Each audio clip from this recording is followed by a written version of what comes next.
ndanezerwa no kuba nitwa Umurundi, ndanezerwa Uburundi igihugu ca. Amahoro y'Imana abane namwe bakunzi ba Burundi Info canke B Info News mu nkundire, ndabaramutse ndabahe nikaze muri kino kiganiro cacu cuno munsi muri kano gatondo kigenekerezo rya 11 ukwezi no kwa gatanu uno mwaka wa 2026 muri kino kiganiro cacu ca gatondo mu nkundi tuza gusimbira neza na neza mu buseruko bwa Kongo, aho hariko haravugwa amakuru agiye atandukanye ndetse no ku mpande zose. Mu kino kiganiro hari amakuru ariko aravuga neza yuko inyeshamba z'u Rwanda inyuma yo kuva mu bice bigiye bitandukanye byo muri Sud Kivu bakaza kwiyegeraniza neza na neza muri Kamanyora. Hari amakuru avugwa neza yuko boba bagomba kwakugwa naho vuba bwango kuri rino genekerezo rya 11 ari naryo genekerezo nuvuga yuko bahawe ryo kuba bamaze kurekura ibice bamaze gufata ngaha mu buseruko bw'igihugu ca Kongo. Sivyo gusa, muri kino kiganiro turaza kuyaga kubijanye n'ivyagiye birononekarira n'ivyo bagiye bakoze mu buce bagiye bararekura amabi musanzwe muzi ko bakora, ndetse tunarabire hamwe n'ibiriko biravuga yuko boba bahakuwe n'inguvu za Leta Zunze Ubumwe za Amerika, aho amakuru ariko arasakara avuga neza yuko bano barongozi b'inyeshamba z'igihugu cy'u Rwanda bakiriye telefoni idasanzwe babibutsa yuko bategeza kuva mu bice bafashe kugera kwigerekerezo rya 11 ukwezi kwa gatanu, nkuko abenshi mwagiye murabibwa canke twagiye turababwira mu makuru twagiye turabaha muri kino kiganiro. Turagomba kurabira hamwe eske Leta Zunze Ubumwe za Amerika ibatumye bahava nyamba bahavuye ni kubera ikibarekuye bino bice, mu gihe Leta Zunze Ubumwe za Amerika yoyo ibategeka kurekura buri gace kose kafashwe n'izi nyeshamba. Winjira mwido nido ryano makuru yacu mu nkundire manze niramukize cyane mu bimese mudukurikirana aho muherereye hose, vy'umwihariko abari mu gihugu cyacu cyiza cy'u Burundi, abari mu Rwanda, Kenya, Tanzania, Uganda, Congo, Mozambique, South Africa, aho muri hose muri Afrika tutibagiye abari Burayi, abari muri Amerika, abari muri Aziya. Tubabwiye ati mwiriwe canke mwaramutse biterwa n'amasaha muriko muradukurikirana. Yes, ndabasabe kufyonda subscribe mwe mutarabikora, ndetse ndanabasaba like mwe mutarabikora kugira ngo tubandanye tubana mu biganiro n'amakuru tugenda tubashikiriza, nkuko kumuhera ku munsi wejo mwagiye murumva amakuru yagiye aracicikana ku mbuga nkoranyambaga, haba ku ma Facebook, ku ma YouTube ndetse ku ma X. Mwagiye mubona ibijanye n'ingene inyeshamba z'u Rwanda ziriko zirokora canke ziriko zirayanyaga mu bice zari zirimo, aho benshi mwagiye mubona amakamyo apakiye intunduguru zabo, apakiye impuzu, amamatera, nabo nyene bariko barakugwa mu bice bari basanzwe barimo. Twagiye turabwira nka za Ruberezi, za Sange, za Ruvungi, za Bwegerera n'ahandi hose hari hasanzwe hari inyeshamba mu micungararo y'igisagara cyangwa mu micungararo ya Uvira. Nkuko mwabonye ibi byose tumaze kubona biko biragenda uko amakuru twagiye kuronka yavuze neza ko inyeshamba z'u Rwanda zahungiye canke zagiye kwistara ngaha muri Kamanyora. Munibuke neza yuko ari agace bamaranye igihe kinini, ari n'agace kari mu marembo y'igihugu cy'u Rwanda, ku buryo babakomye biyirukira mu Rwanda atakibazo na kimwe. Kandi Kamanyora ni nako gace igihe bafashe igisagara ca Uvira baciye bafata ababayoboka muri Uvira bose babajanamwo babarundayo kugeza ino saha bameze nk'imfunzanya murenge bari ngaha muri Uvira. Rero amakuru tumaze kumenya y'ubuce bagiye barava mu zino nyeshamba nuko bagiye bononye ibitari bike, ndetse byatumye abene gihugu batari bake nubwo bishimye amarira yakomeje kuba yose kubera ko ukunkene bagiye basahuwe zino nyeshamba z'u Rwanda kabisa. Ngo impene bivye ngo barashobora kuzirya n'umwaka wose impene bagiye bariba ngo ni nyinshi kabisa, ngo biboneka neza yuko bari biteguriye kuva muri bino bice bagiye basumye. No vyita gusuma kubera ko nabo nibihora bicangana ugasanga irasiyo irabuze canke ntibarose uko bashobora kwiyungunganya. Ariko ico tugiye kuyagira hamwe sikindi, hari amakuru ariko aravugwa yuko Leta Zunze Ubumwe za Amerika arizo zoba zahamagaye General Sultan Makenga zimubwibutsa itariki ati ku munsi wejo ni tariki ya 11. Rero mirasaba inyeshamba z'u Rwanda zive mu bice zari zaramaze gufata kugira ngo ibiganiro bibandanye, ibiganiro vya M23 na Leta ya Kongo bibandanye. Biraboneka neza yuko hashobora kuba harimo akantu, munibuke neza yuko igihe leta z'ubumwe za Amerika M23 yinjiriye muri Uvira bababwiye gusohoka ndetse babaha n'ibirometero badashobora kurenga 70, ariko munibuke neza yuko M23 ico gihe yo yaciye yigira ku birometero nka 26 yigiriye muri za Sange, za Ruvungi, za Katogota, za Biribaho ndesi aha muri plane muri makeni ntibigeze bubahiriza ivyo bice leta z'ubumwe za Amerika bababwiye. Ariko no munsi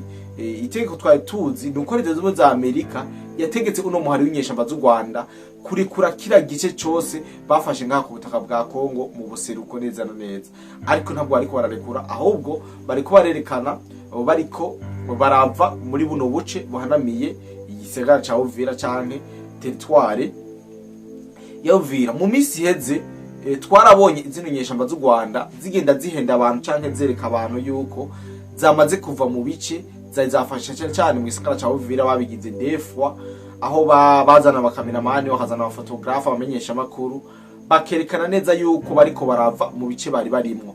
Ibindi azimwe muri kurikirana murabizi rero bakavyerekana, ariko bwaca zino nyeshamba zamaze kuba zigaruka aho zari zisanzwe zangamaze guruka mu gisagara ca Uvira. Donc yari fentage yo kwerekana neza yuko bariko barahava, kumbe nahoshwi ntabwo bariko barahava. Ibindazi abo twabanye mu biganiro bigiye bitandukanye barakinye inkinamico kabisa ku buryo abantu benshi bibaza ibiriko birakurikira. Mbega uno munsi amahigwe nangahe ijana yoba avuga yuko canke yoba yemeza bene igihugu yuko zino nyeshamba z'u Rwanda zoba zavuye muri 70 canke atari kwereka makongo yuko bamaze kubivamo naho batarabivamo. Amakuru amaze gusakara ndetse yanemejwe n'abantu benshi aremeza 100% yuko inyeshamba z'u Rwanda zamaze kwirutira muri ibi bice twagiye turababwira kabisa, vyamaze kuba vyemezwa ubutagisubirwamo. Ndetse n'abazarendo twagiye turavugana bari ku mirongo y'urugamba bavuze ati kabisa aduyi yakinjuye yavuye mu bice bari barafashe. Aya makuru ndazi neza yuko abantu benshi mwagiye muyakira, ariko hacavugwa neza yuko ngo hariho ngo asikare ngo barede tabara nabatwigwaneho bariko barinjira muri ivyo birindiro inyeshamba z'u Rwanda M23 bariko baravamo.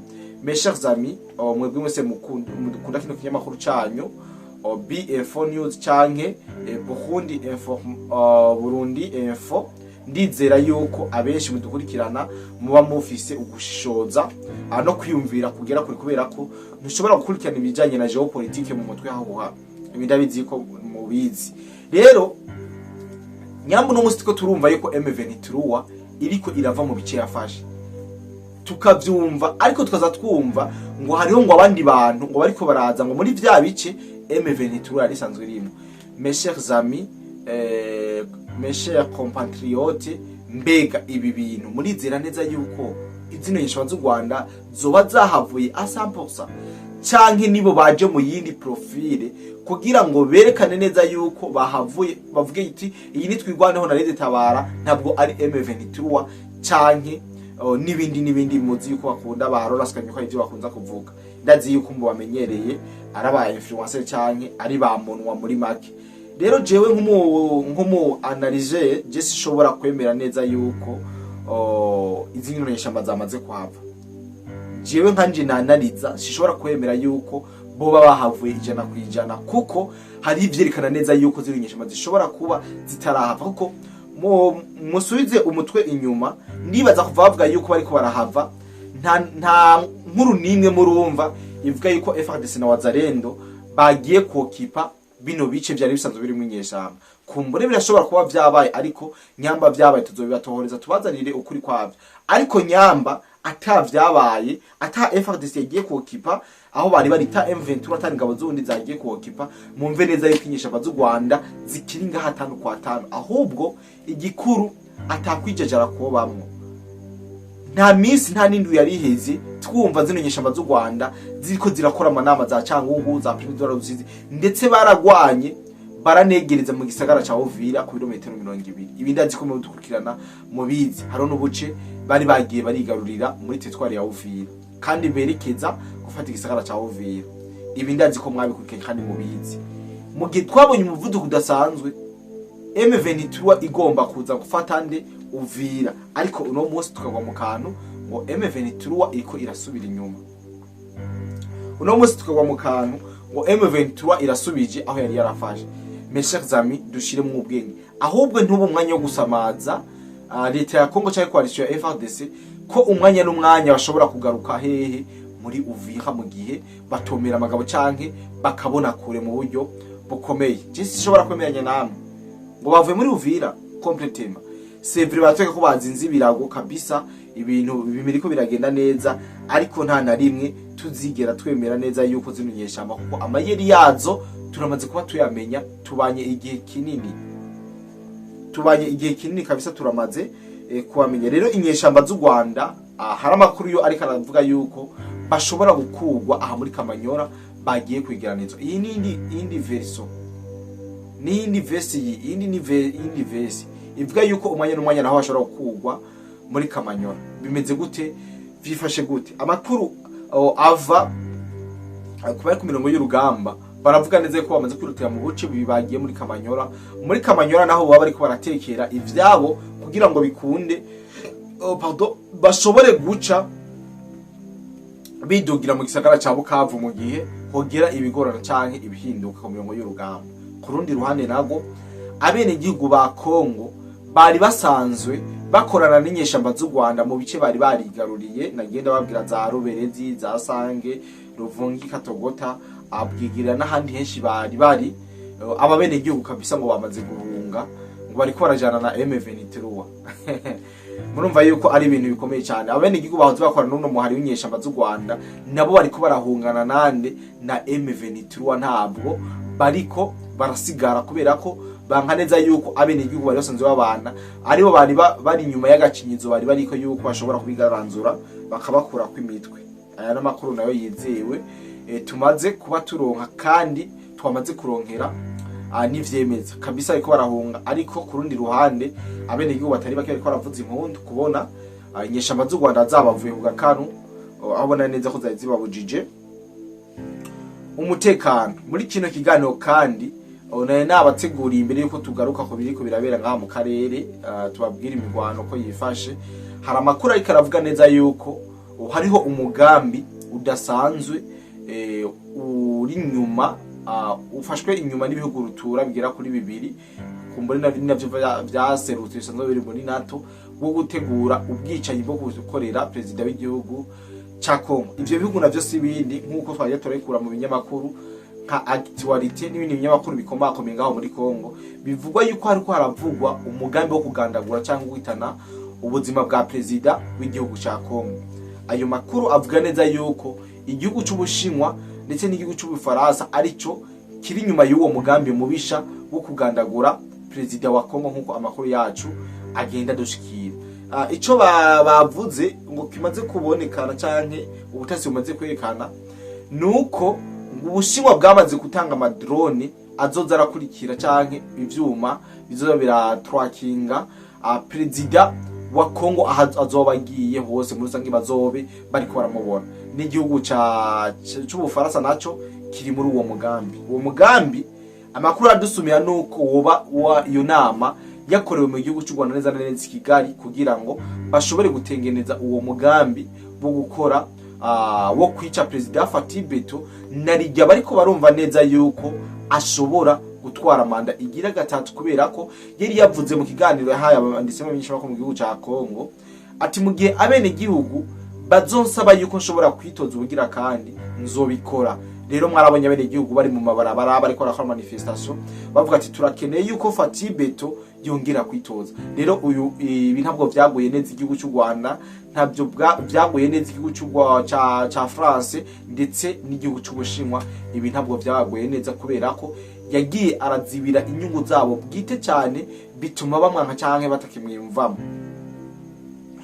Muri make rero twabwira neza yuko uwo mugambi iyi nama yabereye mu gihugu cy'u Rwanda nkuko amakuru yacu twayarose yo kugandagura president Kisekedi kugira ngo bikunde ntaje muri manda yiwe ya gatatu ko barabona neza yuko bari kumwe na Neva ibintu bizokomeza kuba nabi, bazokomeza kubakoma kabisa babakubita kanwafu nwafu. Munibuke neza yuko Neva wewe yamaze guhabwa ikiringo kigira kabiri cyo kurongora igihugu cy'u Burundi, kandi kurongora igihugu guhabwa donc gutorwa nk'umukandida serukira umugambwe CNDD-FDD ngaha mu Burundi, Imana iba yahejeje kubihezagira, nta mpamvu nimwe yotuma udarongora igihugu. Ibi ndazi yuko mubizi. Aha rero nubwo mu Burundi hoho buvuga ati nta matora gikenewe, ahubwo President Evariste Ndayishimiye narahire yo hitarahira, kuko n'abopoza abo muri opposition ntabwo byo bababaza, kuko barabizi neza yuko amatora aba yaraheze, kuko abarundi bafise ivyo bihitiramo, bamaze kubona neza yuko bakeneye yuko igihugu cy'u Burundi cyamaze kuja mu minwe ya bene cyo kandi bakiganisha mu nzira nziza.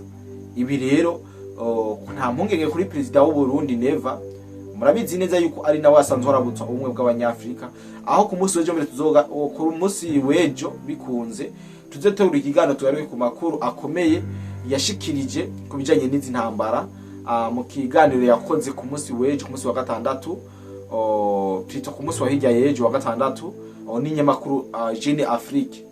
Ikinyamakuru cyayisanzwe gikorera ko ibiganiro President w'u Rwanda, hari amakuru avuga neza yuko President w'u Burundi yaragikora iki kiganiro, nubwo kitaraje habona, ndibaza muzokibona. Ikiganiro bivuga ko yakoranye na Jeune Afrique.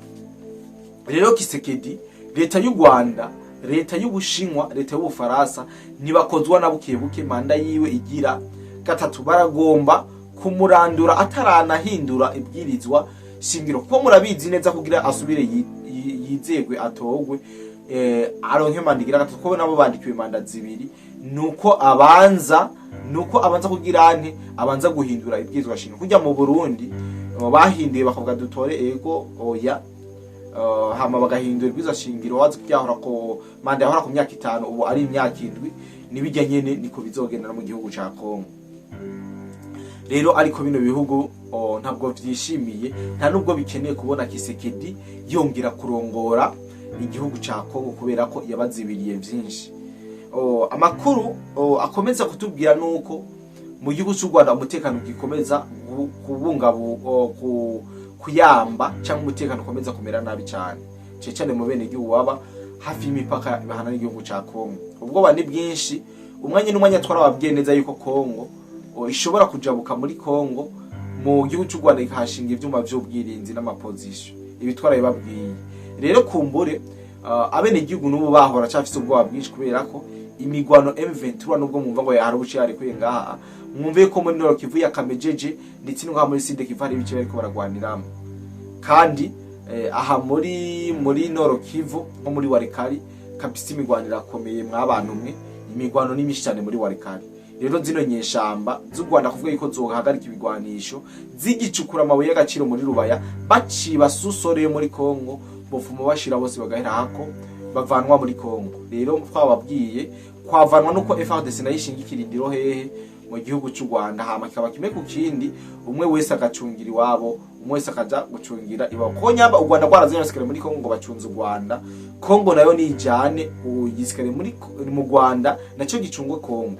Ivyo izoba ari byiza kandi zoba ari bidasanzwe, kubera ko mwarumvise neza yuko na ambasaderi wa Amerika mu gihugu cy'u Rwanda yagize mu itangazo ryasohoye Leta Zunze za Amerika ri mucako, baravuze neza yuko hari bice abanyamerika badakwiye kuja mu, kubera ko umutekano waho utizewe na bukebwe. Ibi byose ni ibintu byo biraduhishurira cyangwa biza biratwereka ivyo tutari bwabone tugiye. Mbe neza yuko manda ya gatatu ya Kisekedi batayishaka kabisa umwanya n'umwanya, mu gihe yosamara canke yo kwiyanjanja ko yo kwisanga ubuzima bwiwe buri mukangatete. Muri make iyo nkuru ndayibasangije, hari ibinyamakuru byinshi byo muri Kongo nayisomye ko binakoma ndavuga ati reka ndayisangiza abankurikirana, kandi birafise igituma kwiyumvira kugandagura Kisekedi ni inyungu kuri bo, kuko ubundi mu predaza bizomusaba igihe n'igihe kugira ngo ashobore gukimaza ino nyeshamba canke ashobore kuzigwanya nkuko Kisekedi ariko arazigwanya. Ibindazi ko mvuga rimwe mu kumva 10. Twigarukire rero ku mirongo y'urugamba ibiriko birabera ngaha muri Plaine de Rusizi. Twababwiye neza yuko inyeshamba z'u Rwanda ziyonkoye zivanye mu bice zaye zirimo, ariko amakuru akaba ari karavuga neza yuko hoba hariko hararungikwa Tabara na MDP twigwanira.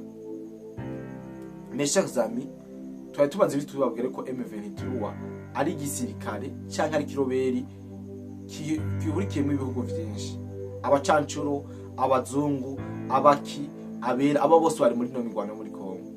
kandi iyo M23 avuze ngo irahavuye nuko igenda itwaye ivyayo nabayo.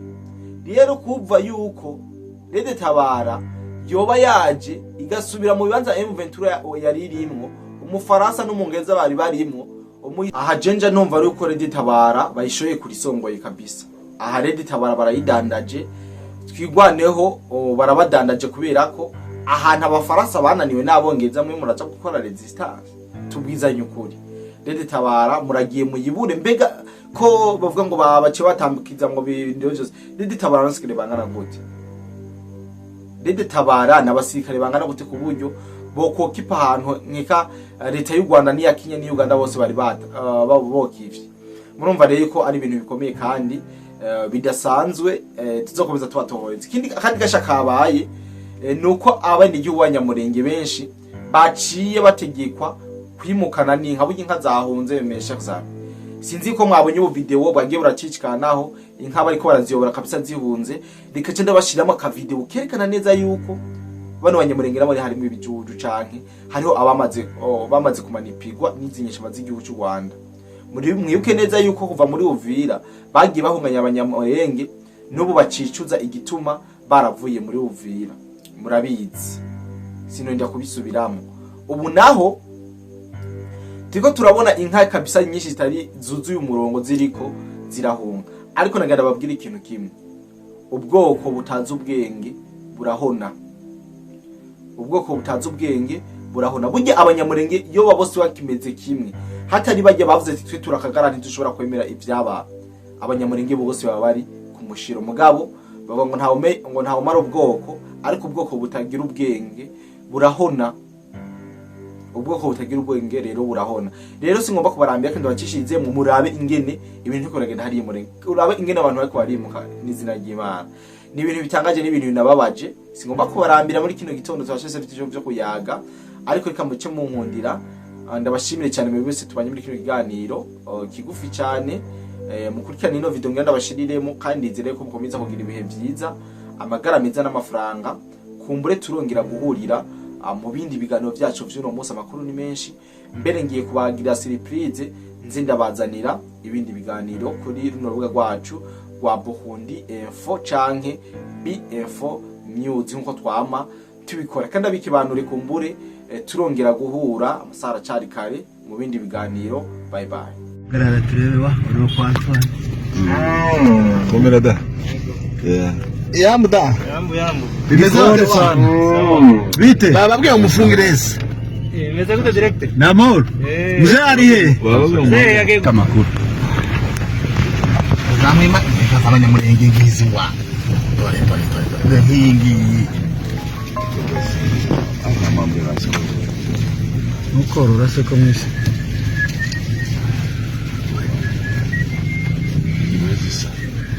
Mwana mugabo. Kibene n'abandi go tutu. Uvuze ijambo bayishire mu murima. Kega twahinze kuri abo sinka munene.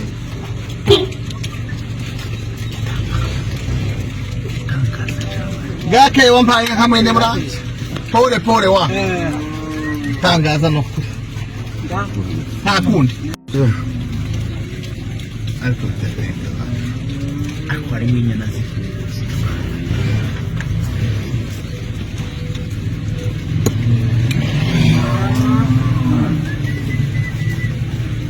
Dore kira kumasa.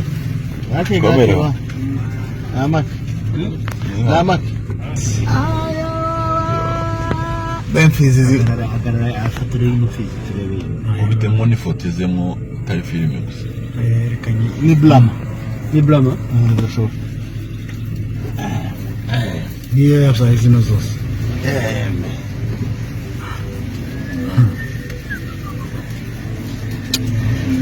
Asanga ni nyambo. Ufite niyo. Yes. Zavuye mu Rwanda. Za modoka zo mu mutara bazabazana. Iki hayerekera yeze yasizinyana we. Muze yewe. Pole wawa. Uziko zizidi kuvuga ngo ahenda kweli.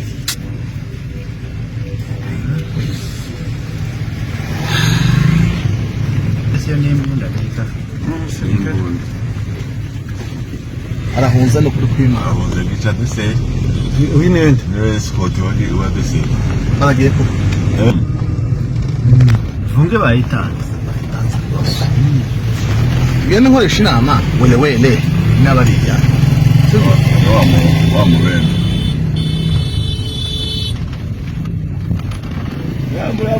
gake uragenda ugasoma amata wa aragenda asoma kuma urugendo dore hari hariya se yageze muhi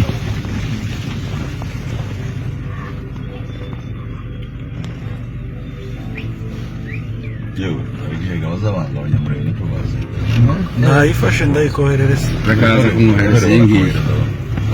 ahubwo reka nawe ngo ushiremo baza Mambure. Nareke bishaka. Mambure. andagiye ibibazo dufite kuragira ngo baracarimo bareba inani uzi stress kuri abafite iteye ubwoba ngiye kurekera gusuna kamera ngo nzirangize nyamuwa nongere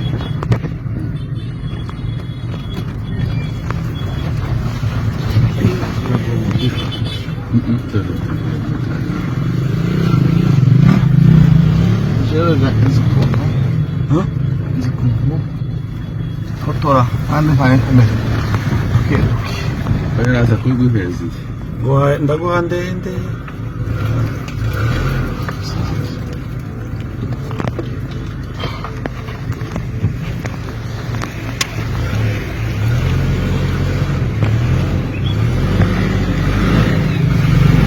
Wazanye wa mugore wa.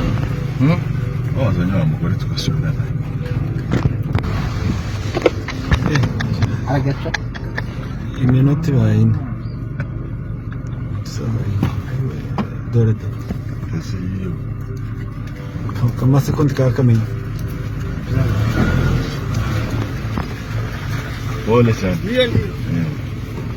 You see now, these are cows running away. This we are in Luvunge now. See many people are running away. They are going back to the near of the border of Rwanda. You know, that's how things are. I'm going to make a report for this, just for your information. It's too sad that these people need prayers.